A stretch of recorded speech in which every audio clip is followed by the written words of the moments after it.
For today's video mga angkol, happy New Year sa inyong lahat. Kaya naman puto ka na, intro, pasok!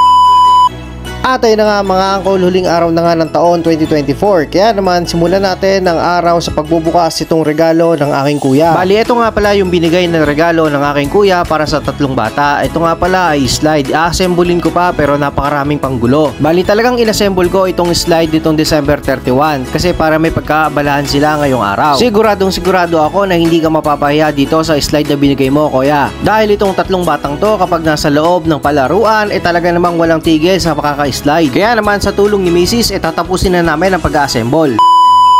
At ayun na nga mga angkol, patapos pa lang itong slide na to pero hindi na ako tinigilan nitong mga bagets. Kitang-kita nga sa mga kinikilos nila kung sino talaga ang excited at pinakamasaya. At matapos nga namin higpitan ng mga tornilyo nito mga angkol, agad-agad na nga binanata ni Boss Madam number 1. Syempre to follow naman si Kuya at syempre si Bunso. Diyos ko po, naloko na, parang mga kambing na naglalaro sa damuhan. Tamang-tama talaga itong paglalaro nila sa slide kasi makakapagluto kami ng matiwasay. Mamaya-maya kasi magsisimula na ako magluto ng aming kakainin para sa noche. At syempre para talaga masolid yung experience sila sa play place dito sa bahay, pinasok na rin ni Mami yung playhouse. Kaya naman sa tulong ng mga pangkalat na laruan at itong slide pati yung bahay-bahayan, nagmukha na nga ang palaruan itong kwarto namin. O siya, mag-enjoy na muna kayo dyan. Ako naman ay magsisimula na magluto. Bali, simulan na natin ang pagsisibak nitong mga ingredients na gagamitin ko para sa gagawin kong pork and shrimp siomai. Sa tuwing sasapit kasi ang New Year mga angkol, kanya-kanya kaming luto ng pagkain na gusto namin ihanda. Kung baga pagkakataon mo na ang iluto yung pagkain na bihira mo lang matikman. Sa kaso ko, lagi naman akong kumakain ng siomai pero this time gawa ko naman. Ito nga pala yung unang first time na gagawa ko ng siomai. Pinanood ko lang to sa YouTube University. Habang pinapanood nyo yung aking ginagawa dyan mga angkol, isi-share ko muna sa inyo ang maiksing kwento. Since 2020 ay nagsimula kami magtinda ng takoyaki. Si Mrs. nga pala ang bahala sa pagluluto, ako naman ang bahala sa pagde-deliver. Si Kuya pala ang anak namin noon pero nung lumabas si Jillian at si Celine, unti-unti na rin kaming tumigil sa pagluluto. Bukod sa hindi na namin kayang asikasuhin yung aming negosyo mga angkol, kapag mga ganitong magpapasko at magbabagong taon, talaga naman dagsa ang orders. Dumating nga sa punto na sobrang dami ng orders namin, tulong na nga kami mag-asawa sa pagluluto. Pero sa pagde-deliver, solo palo lang ako. Kasabay naman ng unti-unti namin pagtigil sa pagtitinda ng takoyaki, siya naman pag-usbong ng mga food delivery riders. Hindi naman kami nalugi sa negosyo mga angkol, talagang tumigil lang kami kasi hindi na namin kayang asikasuhin. Balik tayo dito sa siomai na ginawa ko. Ito nga pala yung finished product. Sample lang to, tikman natin kung talagang masarap yung pagkakagawa ko. Masarap naman siya kaso nga lang mainit. Kaya naman simulan naman natin itong aking second menu. Bali, mabilisan lang na chili con carne dip para sa aming nachos. Pinagsama-sama ko lang yung ingredients na nakita nyo nilagay ko. Nung tinikman ko nga, lasang Arabo naman. Parang mali yata to. Dapat ito lasang Meksikano. Ay siya, hayaan na nga yan. Kakainin din naman yan mamaya. At pagkatapos nga yan mga angkol, nagluto rin ako ng chicken nuggets dito sa kanang tempura. Sinamahan ko na rin ng hamon de bola para naman talagang ganap na ganap ang New Year natin mga angkol.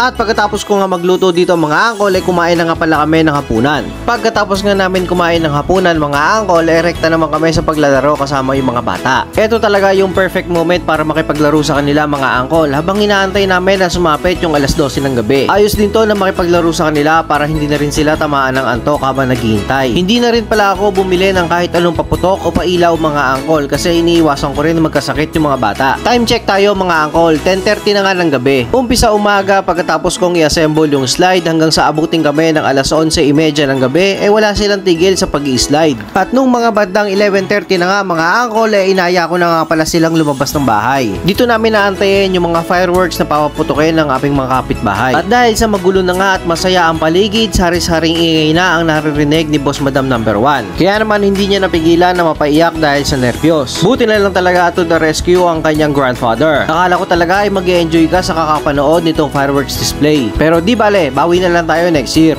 Mga angkol, gusto ko lang magpasalamat sa inyo sa walang sawang sumusuporta sa aming Team Ono. Isang taon na naman ang natapos ngayong araw mga angkol. Kaya naman wag na wag sana kayo magsasawa sa panonood sa amin hanggang sa susunod na panahon. Hanggang dito na lang itong video na to mga angkol. Maraming salamat sa inyo. Happy New Year sa inyo mga angkol.